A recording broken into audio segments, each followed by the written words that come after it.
Hello everyone, स्वागत है आप सभी का फार्मेसी इंडिया मेडिसिन पर। आज की इस वीडियो में हम एक ऐसी कंडीशन के बारे में बात करेंगे जिससे हम लोग काफी घबराते हैं और अगर ये किसी को हो जाती है तो इससे इंसान पागल हो जाता है। इस कंडीशन का नाम है रेबीज। क्या आपने कभी सुना है कि आखिरकार ये एक रेबीज होती क्या है, इसके लक्षण क्या होते हैं, इसके कारण क्या होते हैं, इसका ट्रीटमेंट क्या होता है कि इलाज कैसे किया जाएगा और कौन कौन सी दवाइयां इस्तेमाल की जाती है। अक्सर हम सभी ने ये तो सुना होगा कि हमारे बड़े बुजुर्ग हमें कहते हैं कि भाई कुत्ते बिल्ली बंदरों से बच के रहा करो, ये काट लेंगे तो परेशानी हो सकती है, हमारे शरीर में दिक्कतें आ सकती हैं, हम पागल तक हो सकते हैं। और ये भी कहा जाता है, जैसे गांव गलियारों की अगर हम बात करते हैं कि भाई पागल कुत्ते से तो बच के रहना है वरना डेथ भी हो सकती है। तो आज के इस वीडियो में हम पूरा डिटेल में रेबीज के बारे में ही जानने वाले हैं। आप जिस भी मेडिकल फील्ड से बिलोंग करते हैं या आप एक सामान्य जन हैं, ये वीडियो आप सभी के लिए काफी इंपॉर्टेंट होने वाला है। इसको लाइक जरूर कीजिएगा और अपने फ्रेंड्स और कलीग्स के साथ शेयर जरूर कीजिएगा। बात करते हैं हम कि आखिरकार ये एक रेबीज होती क्या है। रेबीज हमारा एक गंभीर और यानी कि आप कह सकते हैं कि फेटल यानी कि जो जानलेवा बीमारी है, ऐसी एक वायरल डिजीज मानी जाती है। ये फैलती कैसे है? किसी भी इन्फेक्टेड एनिमल, जिस जानवर को ये रेबीज होती है, उसके काटने से या फिर उसके स्क्रैच करने से ये हमारे शरीर पर हो जाती है। इसका कारण है रेबीज वायरस। रेबीज वायरस की वजह से ये एक वायरल डिजीज हमको हो जाती है और ये बिलोंग करती है लाइसा वायरस फैमिली को। किसको? लाइसा वायरस फैमिली को। साथ ही साथ ये जो वायरस होता है ये हमारे नर्वस सिस्टम को काफी प्रभावित करता है और हमारे ब्रेन को यानी कि मस्तिष्क को। अगर इसको समय से ठीक ना किया जाए, इसका इलाज समय रहते ना किया जाए तो मृत्यु तक हो सकती है, डेथ तक हो सकती है इस कंडीशन में, जिसको भी ये रेबीज हो जाती है। करेंगे हम कि इसके अंतर्गत और क्या क्या होता है। सबसे सामान्य तौर पर इसका जो एक स्रोत है रेबीज का, वो ये है कि जब भी कोई एक इन्फेक्टेड एनिमल काट लेता है, जैसे कुत्ता, बंदर या फिर जो स्क्वेरल्स होती हैं हमारी गिलहरी या फिर जो फॉक्सेस लोमड़ी, इन सब के काटने से, खरोचने से ये रेबीज हो जाती है। वहीं पर ये वायरस इनके सलाइवा में जो थूक होता है, जिसको आप राल कह देते हैं, लार कह देते हैं इन इन्फेक्टेड एनिमल्स की, उस थूक में होता है। और जब ये हमारी बॉडी में जाता है तो हमारे नर्वस सिस्टम के साथ साथ हमारे ब्रेन को भी प्रभावित करता है, तभी जाकर के हमें भी ये रेबीज हो जाती है। अब बात करेंगे कि भाई आखिरकार रेबीज के लक्षण क्या क्या होते हैं, इसके सिम्टम्स क्या क्या हैं। सबसे पहला, जिसको भी ये होगी उसके अंदर शरीर में बुखार हो जाएगा, सर दर्द हो जाएगा, साथ ही साथ उसके मसल्स में ऐंठनपन होने लगेगी, कमजोरी आ जाएगी, दर्द होने लगेगा मांसपेशियों में, चिड़चिड़ापन, इरिटेबिलिटी होने लगेगी और मानसिक भ्रम, कंफ्यूजन तक उसके अंतर्गत आने लगेगा। साथ ही साथ फियर ऑफ वाटर यानी कि आपको हाइड्रोफोबिया भी हो जाएगा, इसे भी आपको डर लगने लगेगा।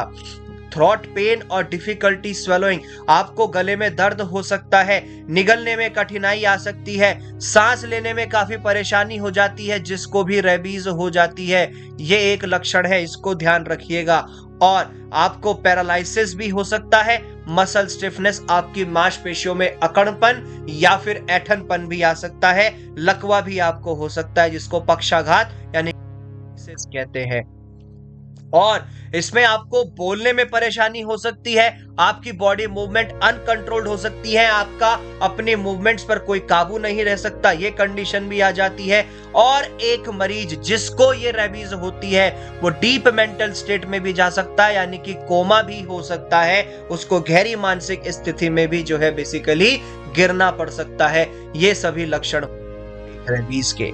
कारण क्या है, अब उसके बारे में बात कर लेते हैं। जब भी कोई एक इन्फेक्टेड एनिमल काट लेता है या वो खरोच मार देता है, तब ये हो जाती है। अगर आप किसी एक इन्फेक्टेड एनिमल के सलाइवा से कांटेक्ट में आ गए हैं, उसका थूक, उसकी लार आपके लग गई है, तब आपको हो सकती है। और जो पेट्स होते हैं, जो घरों में कुत्ते बिल्लियां पालते हैं, अगर उनमें रेबीज है, उसकी वजह से भी आपको रेबीज हो सकती है। और जो जंगली जानवरों से संपर्क करते हैं, जैसे जंगली बंदर होते हैं, लोमड़ी होती हैं, कुत्ते होते हैं, अगर ये आपको काट लें तो भी आपको रेबीज है। कारण सिर्फ और सिर्फ यहीं तक नहीं थमता, कारण ये भी है कि जब ये वायरस है ना, अगर आपके शरीर पर कोई घाव है या कोई खरोच है, ये वायरस उनके माध्यम से भी आपकी बॉडी के अंदर जा सकता है। अगर आप एक डायरेक्ट फिजिकल कांटेक्ट बना रहे हैं किसी इन्फेक्टेड एनिमल्स के साथ, आजकल क्या होता है, लोग बाग अपने जो है मुंह चटवा लेते हैं कुत्ते बिल्लियों से, तो अगर उनके रेबीज है तो हो सकता है कि आपको भी रेबीज हो जाए। इस चीज का ध्यान रखना पड़ता है।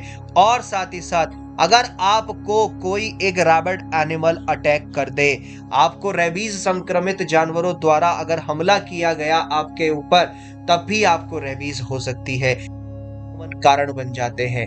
अब बात करेंगे कि भैया रेबीज का ट्रीटमेंट क्या रहेगा। कि ये तो पता चल गया कि रेबीज होती क्या है, कारण क्या है, लक्षण क्या है, लेकिन ये भी तो पता चले अगर किसी को रेबीज हुई है तो इलाज कैसे किया जाएगा। उसके इलाज में रेबीज की वैक्सीन आती है। जैसे ही कोई किसी को भी रेबीज होती है या कोई भी जानवर काटे, तुरंत रेबीज का इंजेक्शन लगाया जाता है।